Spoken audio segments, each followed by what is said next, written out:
الحمد لله نحمده ونستعينه ونستغفره ونعوذ بالله من شرور أنفسنا ومن سيئات أعمالنا من يهده الله فلا مضل له ومن يضلل فلا هادي له وأشهد أن لا إله إلا الله وحده لا شريك له وأشهد أن محمدا عبده ورسوله صلى الله عليه وعلى آله وأصحابه ومن تمسك بسنته إلى يوم الدين أما بعد. So in continue discussing the book An-Nawawee, where we are covering this collection that is put together by Imam An-Nawawee rahimahullah, and we have reached up to Hadith al-Rabi al-Ashar, which is the 14th Hadith in this collection, with the Hadith of Abdullah ibn Mas'ud.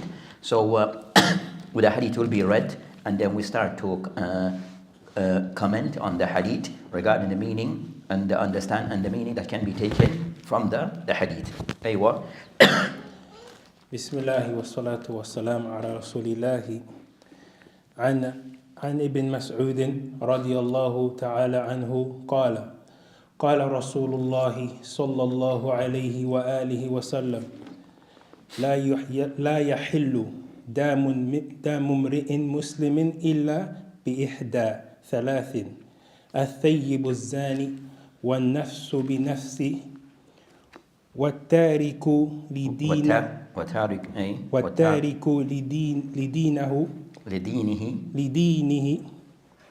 المفارق للجماعة رواه Bukhari wa Muslim. Is that the hadith that is mentioned here? English? The sanctity of a Muslim's blood and reasons for spilling it. On the authority of Ibn Mas'ud radiallahu anhu, that he said, the Messenger of Allah sallallahu alayhi wasallam said, the blood of a Muslim may not be spilled except for one of three cases: the one who was married and commits fornication, a life for a life, and the one who leaves his religion separating from the Jama'ah, related by Bukhari and Muslim. So this is the hadith that is mentioned as being the 14th hadith in this collection by Imam An-Nawawee rahimahullah. And as the method of our explanation, that will go through certain things. So of those things that we covered is regarding takhrij of the hadith, and the hukum is regarding certain takhrij of the hadith, regarding a mention of the source of the hadith. Thereafter we'll mention regarding concerning that what had been said, or something regarding the narrator, if he was not mentioned prior. Then also we go into matters regarding concerning what had been said regarding the excellence or the virtue of this hadith, and then we go into the explanation of the hadith. So as for the hadith that has been read, that hadith is narrated by Abdullah ibn Mas'ud radiyallahu anhu, قال Rasulullah sallallahu alayhi wa sallam, and that meaning لا يحل دم امرئ مسلم يشهد أن لا إله إلا الله. In the narration that is mentioned here by Imam and Muslim, by An-Nawawee rahimahullah, mentioned the reading concerning لا يحل دم ابن مسلم إلا بإحدى ثلاثة الثيب الزاني والنفس بالنفس والتارك لدينه المفارق للجماعة رواه Bukhari wa Muslim. So that's the hadith that is mentioned here by Imam by An-Nawawee rahimahullah. As for takrij al-hadith, as he mentioned here, are stated. So first he mentioned hadith in the Bukhari wa Muslim, the hadith in the Bukhari and Muslim. And then also, as it is mentioned by Busiri, by mentioning hadith also is collected by in addition to Bukhari and Muslim, also the hadith is narrated by Imam Ahmed, and he mentioned Ashab as-Sunan al-Arba. So the hadith can be found in the Muslim of Ahmed ibn Hanbal. Also the hadith can be found in Kutub Ashab al-Sunan, which is Abu Dawud, Tirmidhi, Nasahi, and Ibn Majah. So they can be found in those different books of hadith. So that's concerning brief regarding what is mentioned here regarding where the hadith can be found. So in referring back to, as he mentioned here, Bukhari and Muslim. So the hadith that he mentioned is in Bukhari and Muslim. So if we were to refer back to the book of Sahih Bukhari and Muslim regarding the hadith that is mentioned here. So this particular hadith of Imam that is mentioned in Sahih Bukhari, that it is mentioned in Sahih Bukhari, is number 6,876. So in Sahih Bukhari,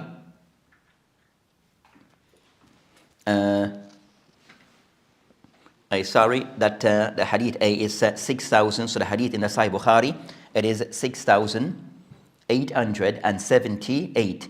6,878. So as for what is mentioned by Imam Bukhari rahimahullah with his isnad, that he mentioned قال حدثنا عمر بن حفص قال حدثنا أبي قال حدثنا عامش عن عبد الله بن مرة عن مسروق عن عبد الله يعني ابن مسعود قال رسول الله صلى الله عليه وسلم لا يحل. So the wording of Imam Bukhari, it goes as follows: لا يحل دم امرئ مسلم يشهد أن لا إله إلا الله وأني رسول الله إلا بإحدى ثلاث: النفس بالنفس والثيبة أو الثيب الزاني المفارق لدينه التارك الجماع. So that's concerning the wording that is mentioned by Imam al-Bukhari. So if we were to compare the wording that is mentioned here, that Imam Bukhari wording, it goes لا يحل, they agree, دم امرئ مسلم, then it mentioned يشهد أن لا إله إلا الله وأني رسول الله بإحدى إلا بإحدى ثلاثة. So this narration here that is mentioned by An-Nawawee rahimahullah, there's no mention of the shahada. So there's no mention of the shahada. As for concern, they mention إلا بإحدى ثلاث. Then he mentioned النفس بالنفس. So Bukhari, he mentioned first النفس بالنفس.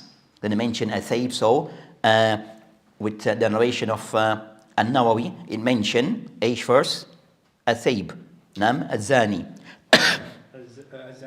Then it mentioned, so that's concerning, so that's slight difference regarding, as a slight difference in wording under A. So it shows a slight difference regarding the wording of Bukhari and that of the hadith that is mentioned here, that regarding certain. Then as for the narration of Imam Muslim, so as for going back, so as for we said that you find that Imam Bukhari, concerning Sahih Bukhari, as mentioned here, Al-Jami' al-Sahih, that you have many who have printed this work of Sahih Bukhari. So you have many who have edited or printed the book of Sahih Bukhari. You have around, some are said to be the more reliable ones.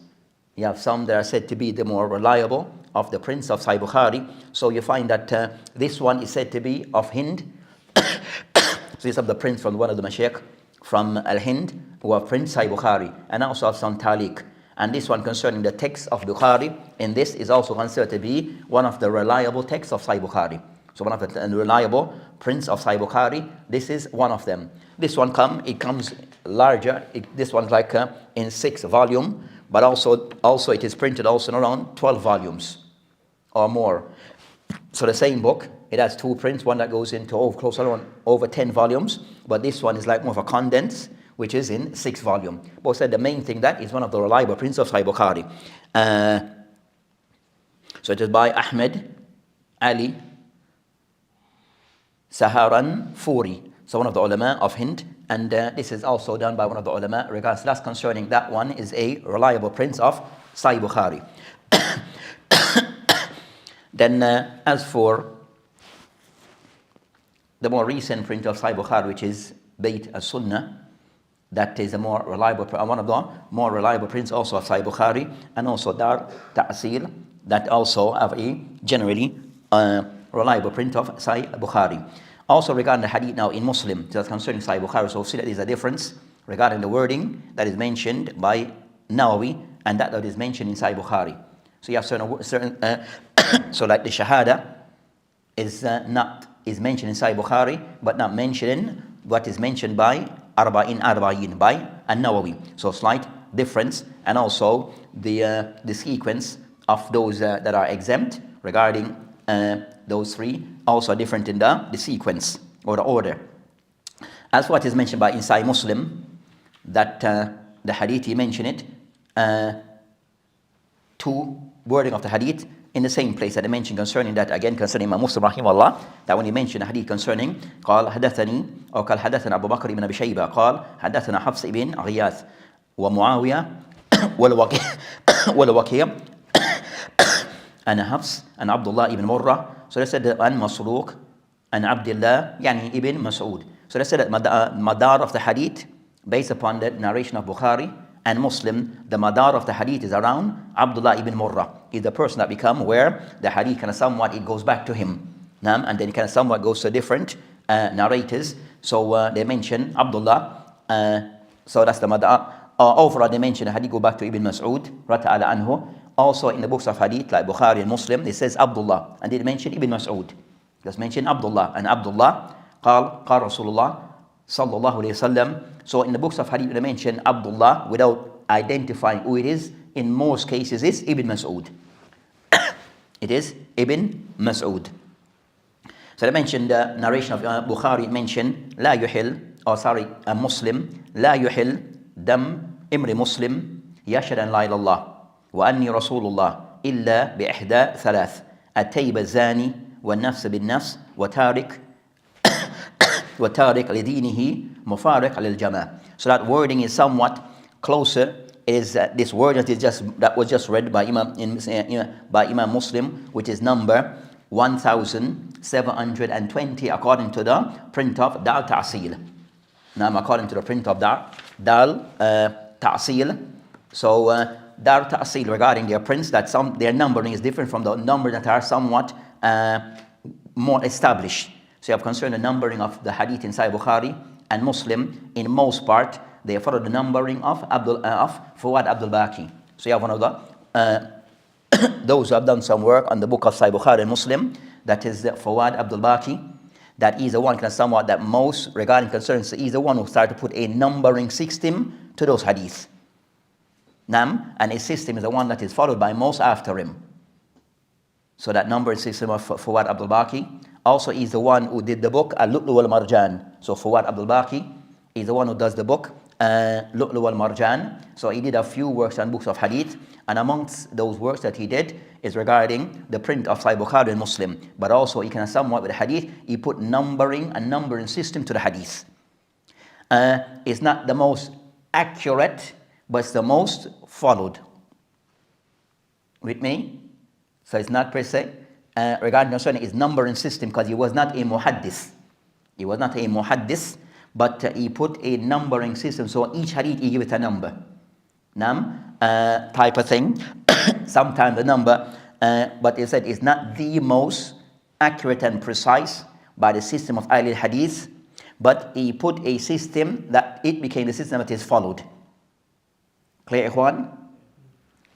So you find that most who come after him, they can somewhat, if they try to somewhat replicate his numbering, they can somewhat follow his numbering system. So you find, for example, most will follow his numbering system. That his numbering system, this hadith will be number according to Fuad Abdul Baqi, it will be 1676. That's according to Fuad Abdul Baqi. So find, for example, a person hadith in a Sahih Muslim and they give that number. Most print will find it with that number. You just check 1676 and you'll find the hadith. Because most who came after him can follow that pattern, his pattern. But we said some, like we said that the one of Dar Ta'sil, that they do not per se follow that system, they follow their own system. There's more precise, but it just go outside the sequence that everyone is used to. It go outside the sequence, the numbering system that most are already familiar with, which is the numbering system of Fuad Abdul Baqi. Is that clear? So you find that matching up hadith, sometimes when it's said as reference, when you try to match hadith, that you have to understand that we said that with Dal Ta'sil, you will be out of sequence because they have their own system. So I said, is Fuad Abdul Baqi, his number is 1676, with Dal Ta'sil, that their numbering system is that this hadith is mentioned as 1720. 1720. Big difference. Difference. So that's concerned. So the general concern, the hadith that is mentioned by An-Nawawee in Arba'in, it is somewhat more closer to what is mentioned here. But we said with here, he didn't include concerning the shahada of La ilaha illallah.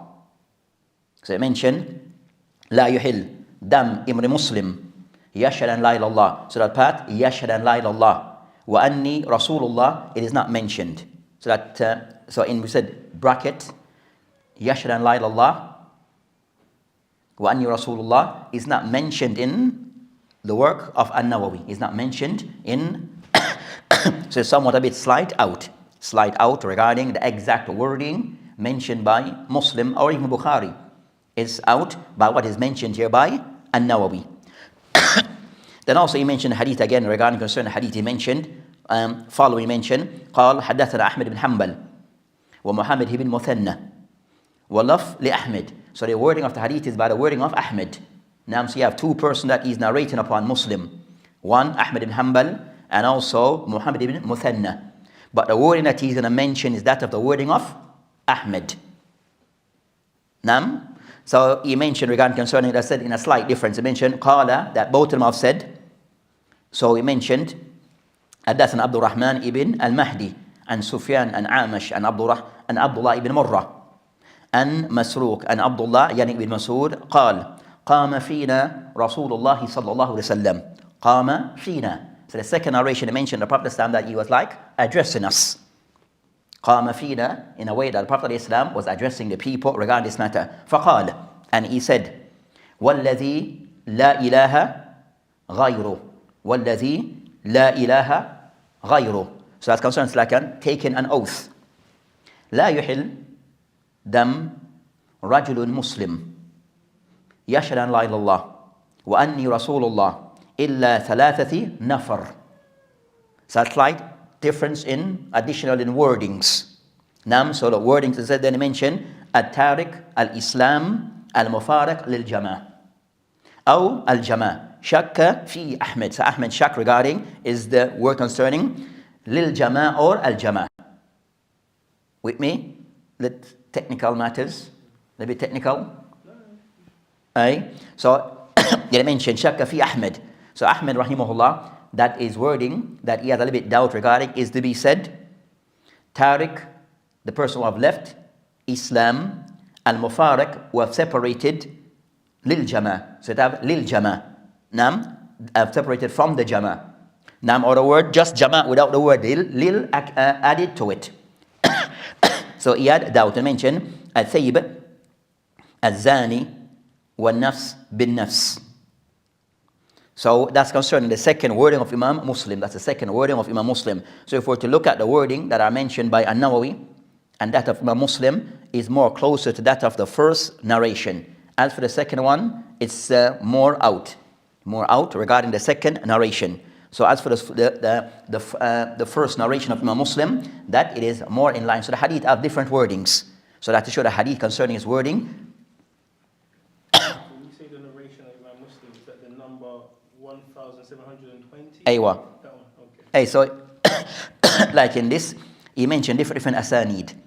So they said because the hadith is somewhat similar, they can somewhat mention, for example, they mention 1720. Then you have a next isnad that he mentioned. So they said they mention a next isnad. Then he mentioned 1000. Regarding concern as the second, the first narration mentioned لا يحل دم ابن مسلم يشهد أن لا إله إلا الله to the end of the hadith. Then he mentioned again the second one regarding concern instead the one of Ahmed that mentioned والذي لا إله غيره. That hadith is the same number, but I put number 2 to it because it's a slight difference in wording. So the hadith meaning is the same, but the wording is somewhat different. So they make a slight difference between both. But the number, the general number is still the same, but if it's not that number /1/2. Clear? So the second wording that I put as like a /2, the same number, 1720/2.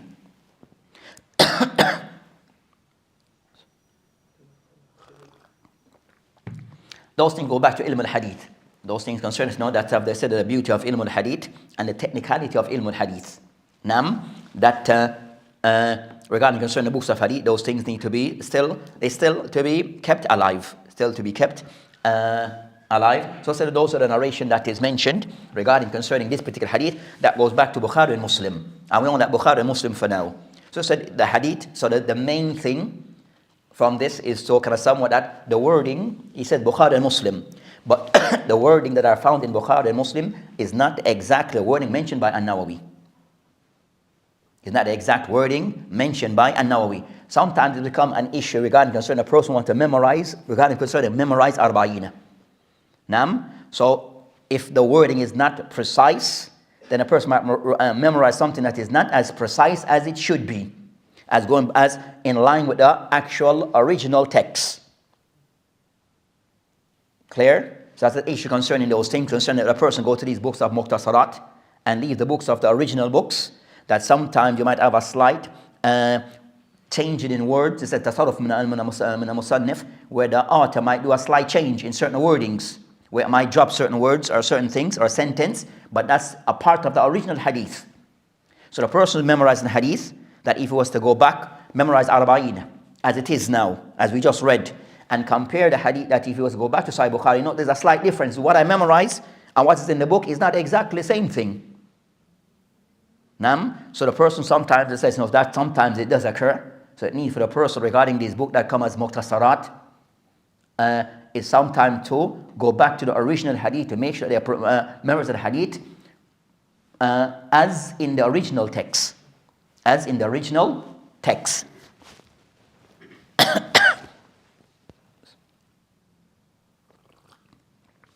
And also you might find that most of those who might explain the hadith may not also with this concern, the person especially explaining books of hadith.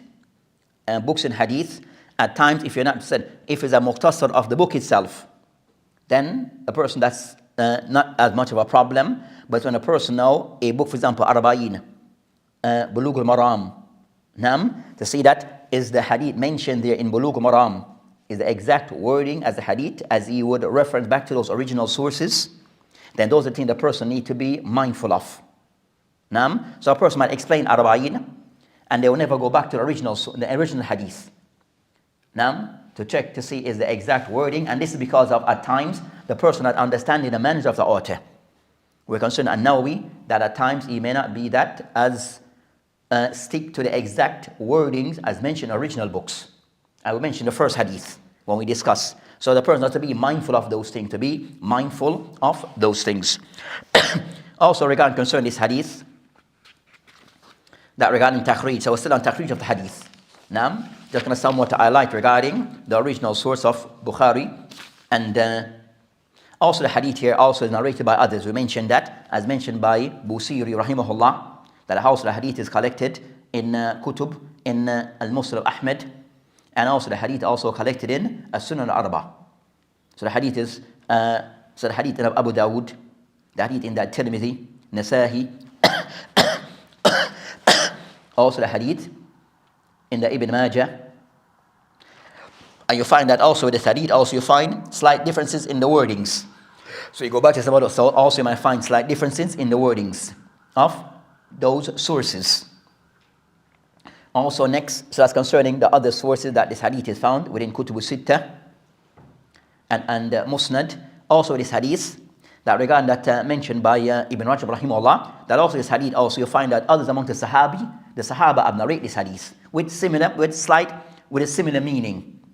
So you find others among the Sahaba, so other than Abdullah ibn Mas'ud who have narrated the hadith, you find others who have narrated the hadith. So with amongst them Aisha and also Uthman ibn Affan. So of others among the Sahaba who have narrated this hadith, that we find the likes of Aisha, Uthman ibn Affan, and also mentioned Urya, Hadha, Al-Mana, and Nabi Islam. They mentioned it also been narrated on others, like someone indicating that these need to be verified, these others, that regarding being authentic. So others also additional to those that mentioned. He mentioned also Ibn Abbas, also others mentioned Abu Hurairah, also Anas and others. So you find that a group among the Sahaba have narrated this hadith with a hadith with this meaning, having this particular meaning. So several Sahaba have mentioned hadith, the more renowned Aisha, Uthman, but also Ibn Mas'ud, and that's the narration that we are discussing here in Bukhari and Muslim. Then he mentioned that also you find also been transmitted by other Sahaba of those Ibn Abbas, Abu Hurairah, and also Anas bin Malik, and also others and others. So in going back to the hadith, so that's concerning takhrij. Because the hadith is in Bukhari and Muslim, that doesn't require for a person to give hukm upon the hadith. So a takhrij is of two parts. Takhrij of the hadith of referring the hadith to its original sources regarding the books that have isnad, that have narrated the hadith. So referencing the hadith back to those sources. And also the ulama mentioned concerning takhrij also, that another section of hadith takhrij is also the person also passing the hukm upon the hadith. So passing judgment upon the hadith being authentic or not. So in this case, then because the hadith is already in Bukhari and Muslim, then the hadith, we don't need to go in detail regarding passing judgment of the hadith, because it is taken, the hadith is authentic. So it's understood the hadith is authentic because it's narrated by Bukhari and Muslim.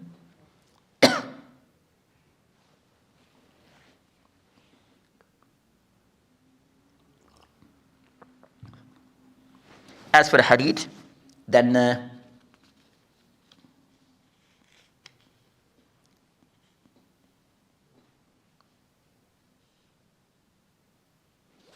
as for the next matter regarding the hadith, is regarding concerning the different sources of the hadith.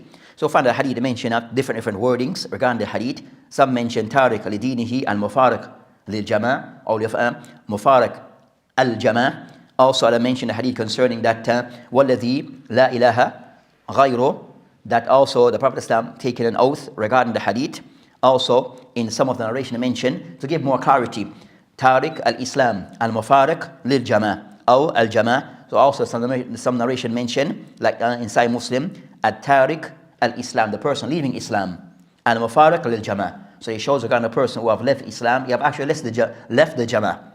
So those hadith, when put all together, then it gives some more clarity, shed more light regarding what is taken regarding the person that regarding concern, as it mentioned, at-tariq lidinihi al-mufariq lil-jama'. So regarding concerning tariq lidin yani al-Islam.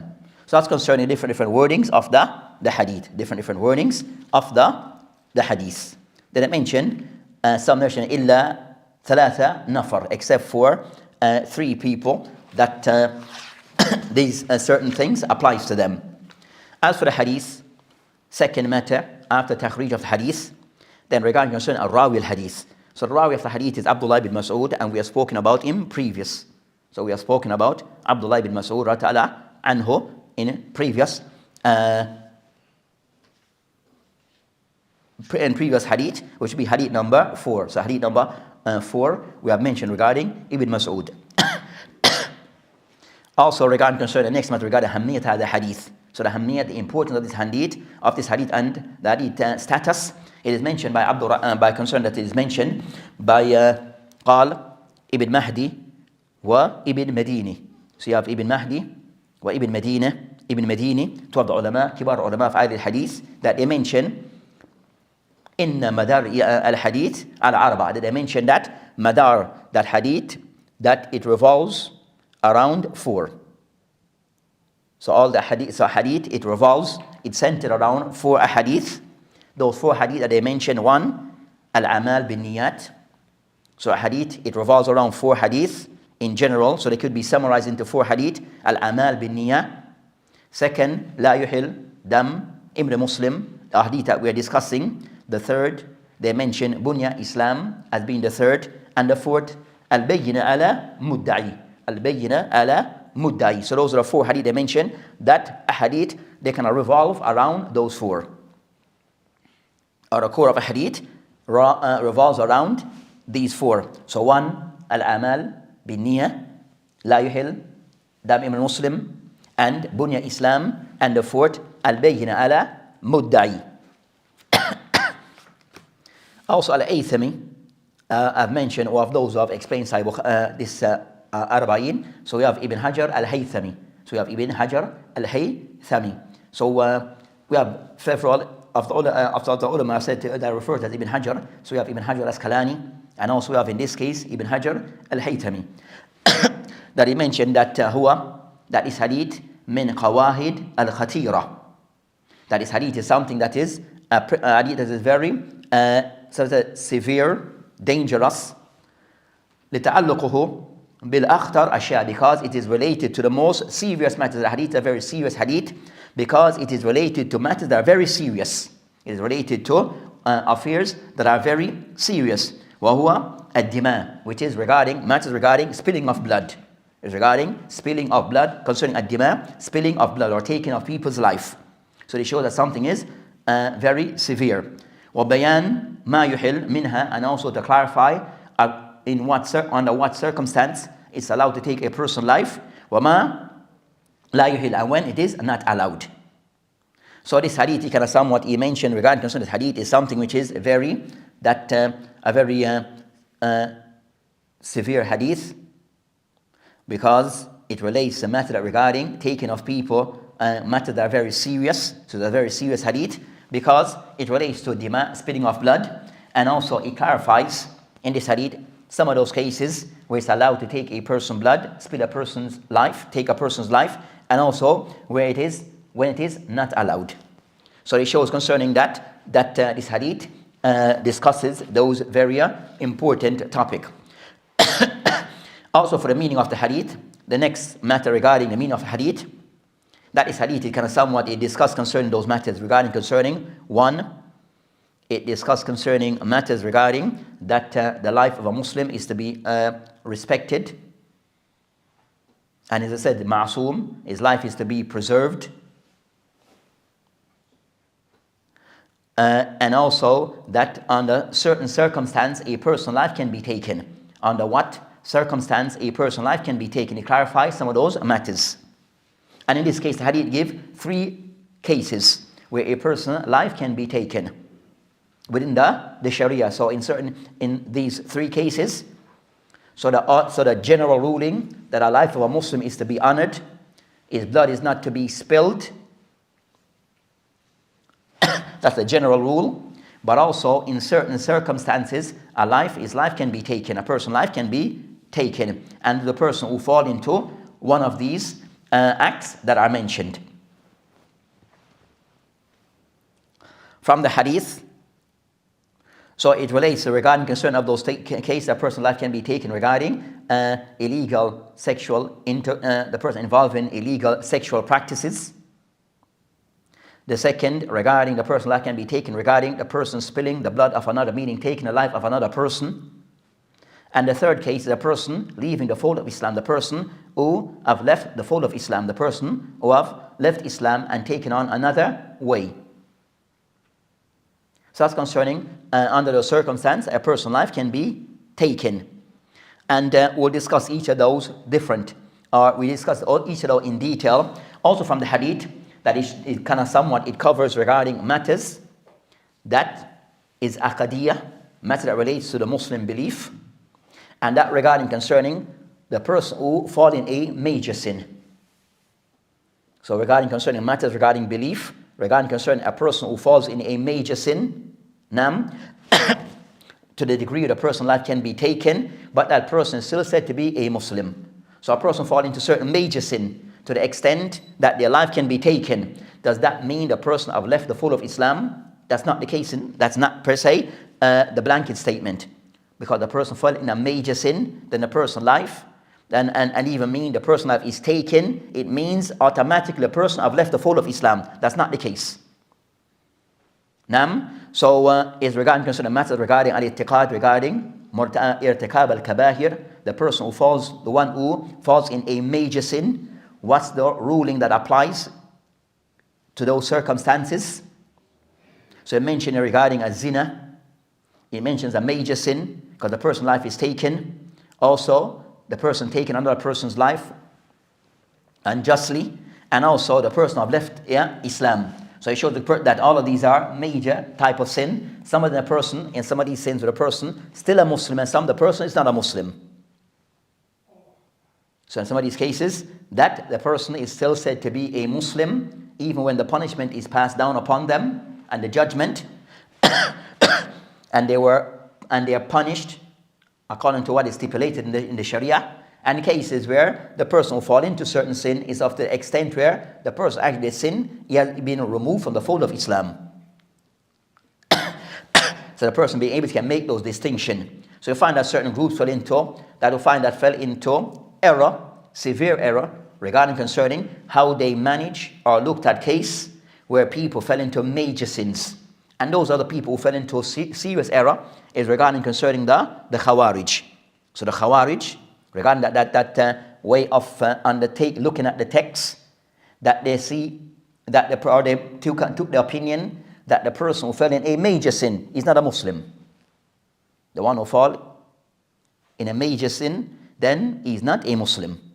So that's concerning that. So they became very harsh towards those who fell into major sin, and that is because that they didn't, because of reason, but overall thing is that they went to a certain extreme regarding how to deal with people who fell into sins.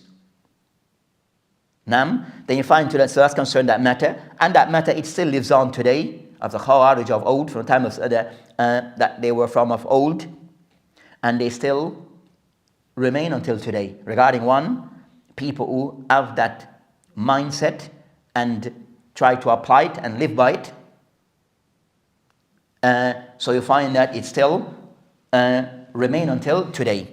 And then also that you find, and then also you find by this, that also you find regarding concerning people that will go overboard in passing judgment on others. So the Khawarij, of the things that they went overboard in passing judgment on others, regarding others who are Muslim.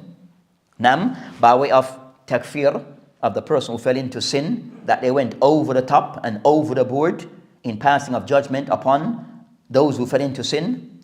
Then also you find that others that regarding concerning of our time that still exists, we find others who go overboard regarding at-tabdiyah, passing judgment regarding that person is a mubtada. Then you find that those who go overboard, over the top on this matter.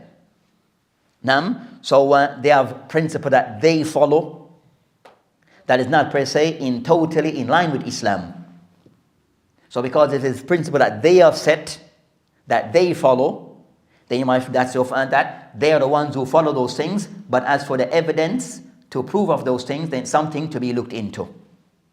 But they went overboard regarding, so you find those people who go overboard in passing judgment by way of takfir, or by way of tafsiq, or by way of at-tabdiyah, that you find that they easily pass judgment on others. So the one who's known for takfir, everyone who contradicts, who doesn't agree with him, he makes takfir upon him. The one who known for tafsiq, yufasiq an-nas, the one who pass judgment on people regarding that he's a fasiq, that everyone that disagree with him is a fasiq. And the third, the one concerning tabdi', that anyone who disagrees with him, he makes tabdi' upon them. And you find the people of that mindset and that way of approach, that you find with them, a commentator, that anyone is not a part of their group, that is known to that account that they see as a part of their group or organization or their whatever that they refer to themselves as, that anyone is not a part of them, who identify as being a part of them, that you find they will never give them acknowledgement. It's difficult for them to acknowledge others who are outside of them. And you find concerning being upon the sunnah correctly, difficult for them. So the takfiri is difficult for him to say those who are not a part of us, that person who is not a part of us and may disagree with that is upon Islam correctly. It's difficult for him to say so. Because anyone who's not a part of them, then they're seen as something else. They're seen as not worthy enough. And the same thing of the people of tabdiyah. Anyone who's not a part of them as they see, that is difficult for them to say good about others who are not a part of them, or to say that person Islam is upright. It's difficult. So they're always either overpraising of those who are within their group, even if they're always overpraising those who are with them, and those who are not a part of them, they're always condemning them and warning against them. That's the trend you find with those people. Either they're overpraising and those who are with them, and those who are not with them, they're always warning against them. On the fact, on sometimes the least that will use, you're not a part of us. And the thing that they will use, second, you're not recognized by our shuyukh. So if you're not recognized by their shuyukh, then you're not a part of them. Or you're not attached or align yourself to that group, then you're not a part of them. And that becomes the concern, the measuring stick for them. You're not a part of our organization. You're not you have like an indirect, you have like a membership. You're not aligned to us. Or you're not recognized by our shuyukh. And those shuyukh, in most of those people concerned that approach, that from that their shuyukhs are very few people. Few mashaykh that they see as reference in reality, that they recognize. So they find a very restrictive approach, and what did you find that they deal the Muslim as if the Muslim said that the Muslim is as someone else. They treat the Muslim somewhat, the other Muslim were not a part of them, they treat him as an outsider. And that's their approach for Allah Ta'ala musta'an. So also the method also cover concerning ahkam regarding al-riddah. So also the hadith will cover concerning ahkam al-riddah. And also concerning, there's a matter concerning al-i'tiqad, regarding concerning these things that can nullify the person Islam, regarding there's acts that can nullify the person Islam. So regarding nawaqil Islam, there's something that does exist, where a person can fall into certain acts that can nullify the person's Islam. Then also, of the hadith also goes into matter regarding ahkam al-fiqhiyya, regarding al-hudud.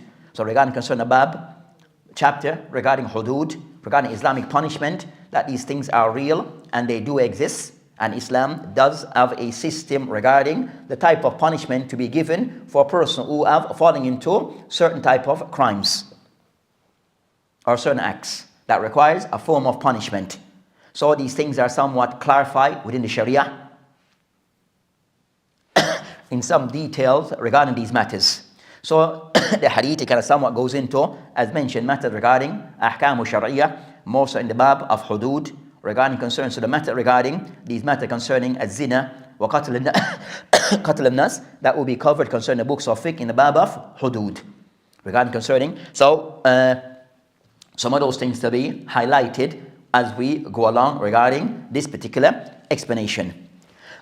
And especially regarding concerning that those who find that regarding these matters that we find people of shubha, regarding concerning matters regarding passing judgment on others, and also matters regarding a person being of a person fall into sin, and also those who fall into ridda, that you find that you find a lot of attack on these matters and misapplication of these matters regarding passing judgment on others, whether by way of the person leaving the fold of Islam or by the person falling into bid'ah.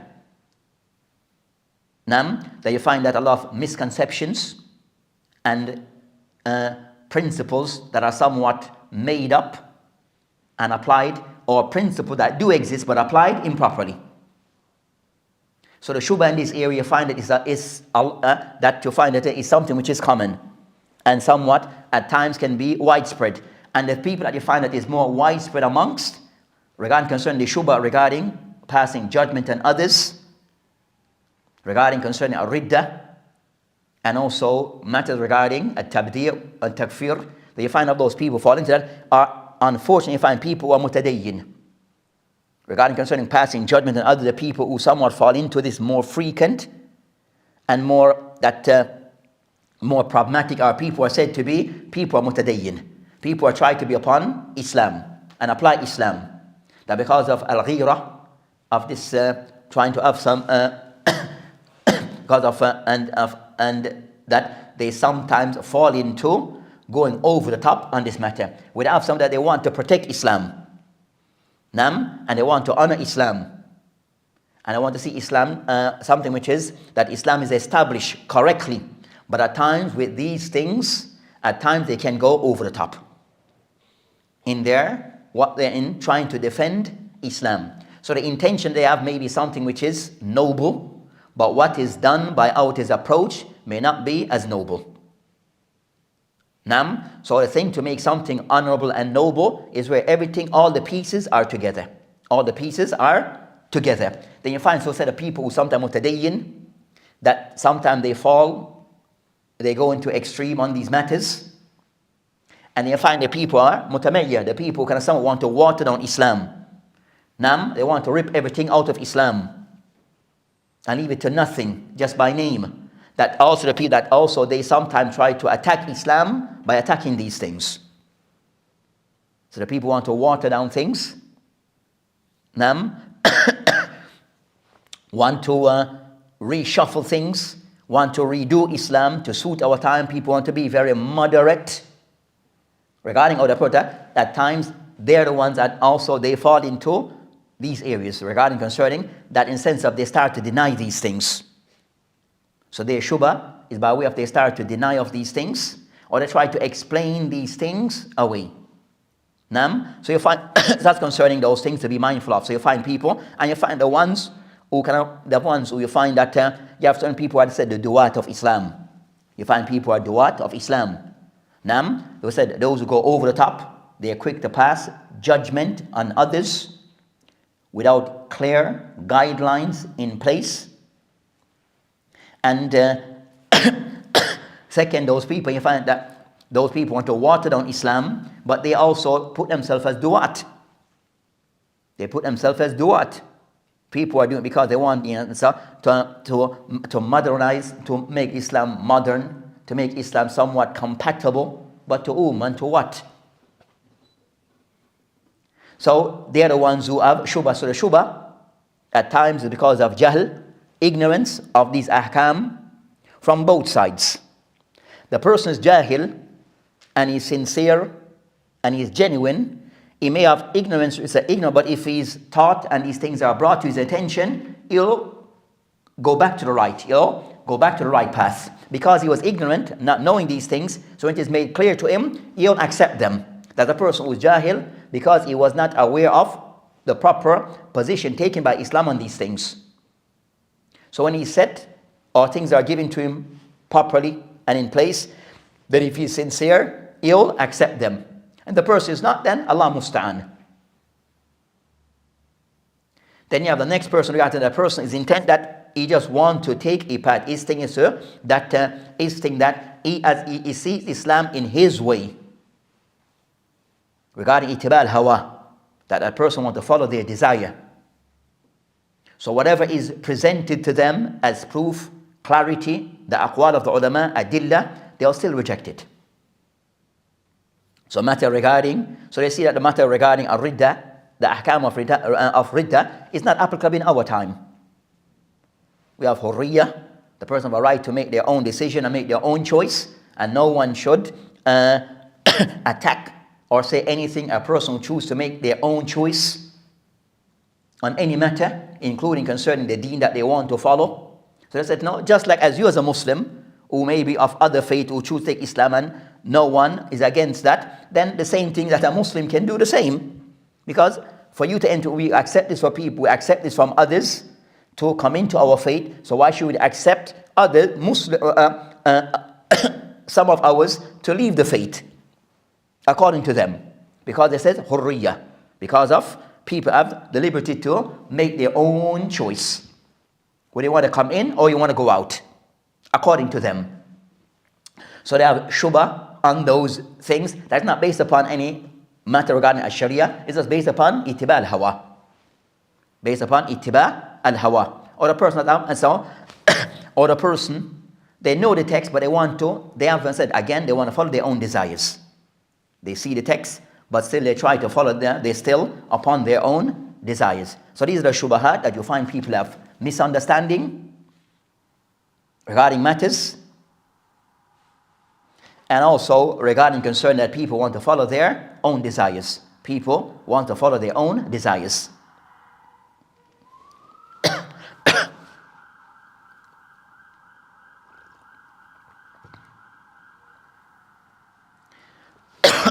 So these are some of the things that will be covered regarding the hadith. As well, I like to try to mention some of those matters. So the mention regarding the hadith, regarding concerning the meaning concerning la yuhil. So in discussing the hadith, la yuhil, that mean concern is not that something which is la yuhil, concern is that matter is something which is haram. So in this one of those terms or wording that are used indicating that something is haram. So the sense of it is haram that to spill the blood of a Muslim, because the asl of a Muslim, that his blood is to be honored, and his life not to be taken except with a valid reason. So the general mention concerning asl of the Muslim is regarding concerning ma'soom ad-dam, that asl of a Muslim is that his life is to be preserved and protected. That's asl of a Muslim. And the people in general, unless there's something to say otherwise. Until there's something to say otherwise. So said the asl, so in this case concerning the asl, is that a person, the Muslim in this context, the Muslim that is being discussed, that his life is to be protected by way. The state cannot just take the life of a person and just under justifiable reason. And also individuals cannot take the life of a person without justifiable, that shouldn't be taking people's life. So those things to be honored by the individual and also by way of the state. Also it shows regarding, from this hadith, it shows regarding of those things that Islam, that came to establish regarding hifz, that al-khams, that there are certain things that Islam is there to, the Sharia is there to protect. One, ad-deen, regarding the deen. So Islam is there to protect the deen. Second, an-nafs, which is ad-dam, the person's life, to be protected, not be spilled unjustly, or life be taken unjustly. Third, al-mal, the person's wealth is to be protected, and no one should be allowed to take a person's wealth unjustly. Fourth, of those things that a person concerning the person, and nasab, the personal lineage, that concern to that which is concerned the concern as so the personal lineage, and is al-arf, that a person also is lineage and honor is to be protected. So no type of relationship, lineage outside what is allowed. So relationship, so those of the things, and also of those things, so those of those things to be protected. So regarding concerning the person's deen, mal, nafs, al-aql, also is aql, is intellect, all those things to be preserved. And also mention the personal nasab, the personal lineage. So those are the things that Islam comes with a system regarding protecting those things. And in certain cases, if those things are violated, then there's measures and steps to be taken for those who cross those boundaries. So as mentioned regarding concern the person, regarding that a person's life is to be protected. And we'll find that this is something which is a thing that is re-emphasized in Islam. So something which is emphasized in Islam. So of those things that they mentioned in the hadith of the Prophet ﷺ, that in the al-Muslim, called a hadith al-Muflis. Qala alayhi salam, regarding the meaning of the hadith, he mentioned alayhi salam, atadruna ma al-Muflis, do you know who is a Muflis? The person who said to be a Muflis. فقال المفلس فينا من لا درهم له ولا مال, that ولا متاع, that a person said to be a Muflis is a person who, from we understand a person who has no possession and no wealth. A Muflis is the person, said a Muflis means the person doesn't have sufficient wealth. A person like poor. So the person who has no la dirham lahu wala mata, he has no wealth or possession. Then it mentioned, قال عليه السلام, the Prophet عليه السلام قال إن المفلس من أمتي, as for a muflis from this ummah, من أوتي من أمتي من المفلس من أمتي يأتي يوم القيامة, the person who is presented on يوم القيامة بالصلاة, and he has salah, والصيام, والزكاة. So he has these things of acts of ibadah. Then I mention وَيَأْتِي فَقَدْ شَتَمَ هَذَا, but also the same person, شَتَمَ هَذَا, he has abused that person, قَدَفَ هَذَا, wrongly accused that person, or pass accusation upon that person, وَأَكَلَ مَالْ هَذَا, take the wealth of that person wrongly, وَسَفَكَ دَمْ هَذَا, and also spill the blood of such a person, وَضَرَبَ هَذَا, and also you have hit such and such person, وَيُؤْتَى هَذَا مِنْ حَسَنَاتِ, so is hasanat, so the hasanat will be taken from this person, وَهَذَا مِنْ حَسَنَاتِ, and that from his hasanat, so his hasanat will be taken and given to the person that he wronged. And when there's nothing left, then it mentioned regarding that فَفَنِيَتْ حَسَنَاتُهُ قَبْلَ أَنْ يُقْدَمَ عَلَيْهِ, and if his hasanat, he has no hasanat left to give to others that he has wronged, قال أخذ من خطاياهم فترد عليه, that the people that he has oppressed, then their wrong will be thrown on him. The thing that they did, their evil would be put on his shoulder. Just consider that, so that shows the evil regarding the person who still Muslim but doing wronging and oppressing others. So those things so that's concerned the hadith showing concern of the Muslim that these things Islam is there to provide, to protect, regarding protection and preserving of life and other things. So with that, inshallah ta'ala, that will end with this matter, and inshallah ta'ala next week we'll continue regarding this particular hadith. So as we mentioned today, that this is the hadith al-Rabi al-Ashar, is the 14th hadith in this collection of Imam An-Nawawee by An-Nawawee rahimahullah, the hadith of Ibn Mas'ud that we mentioned. We read the hadith and the translation of hadith, then also made the takhrij of the hadith regarding those that narrate the hadith or collected the hadith from Bukhari and Muslim, and we mentioned that this wording is more in line with that of with what is mentioned by Muslim compared to that of Al-Bukhari, where there's a slight difference in the wording that is mentioned here by An-Nawawee and the wording that are actually mentioned inside Bukhari and Muslim. But overall meaning is the same. Also the hadith is collected by others, amongst them Ashab as-Sunan al-Arba, the collectors of the books of Al-Arba, Sunan al-Arba, Abu Dawood, At-Tirmidhi, An-Nasai wa Ibn Majah, and also Ahmad al-Hanbal in his Musnad. So the hadith is, and also mentioned they have other companions that have also narrate this hadith or similar meaning, amongst them Aisha, Uthman, and also they mentioned some others that also have mentioned similar hadith that is mentioned here. Then we discussed concerning that the matter regarding concerning that what had been said by the importance of this hadith, and they will start discussing concerning this hadith that it can somewhat goes into some very serious matters, as mentioned by Al-Haythami, that is hadith Qawaid al-Khatira, that discuss some very serious matters, some crucial matters that relates to ad-dima. So this hadith discuss concerning very crucial matters, and of those matters regarding ad-dima, regarding the spilling or taking the blood or taking the life of others. So the asl that one is not to do so, and that people are to be honored and their life to be preserved and protected.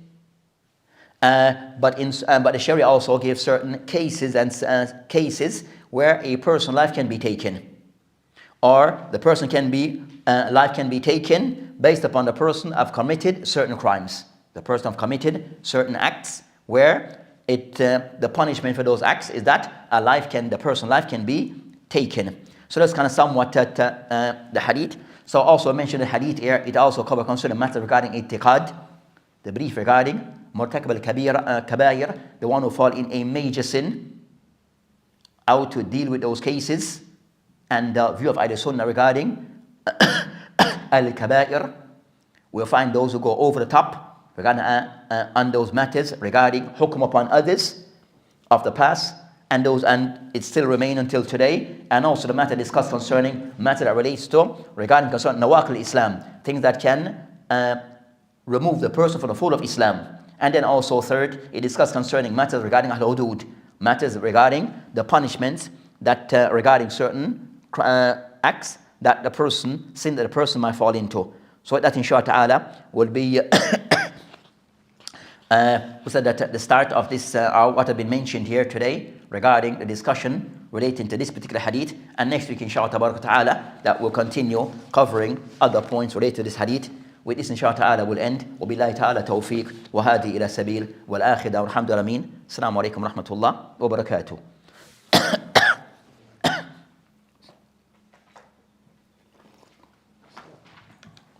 أيوة. Maybe like you see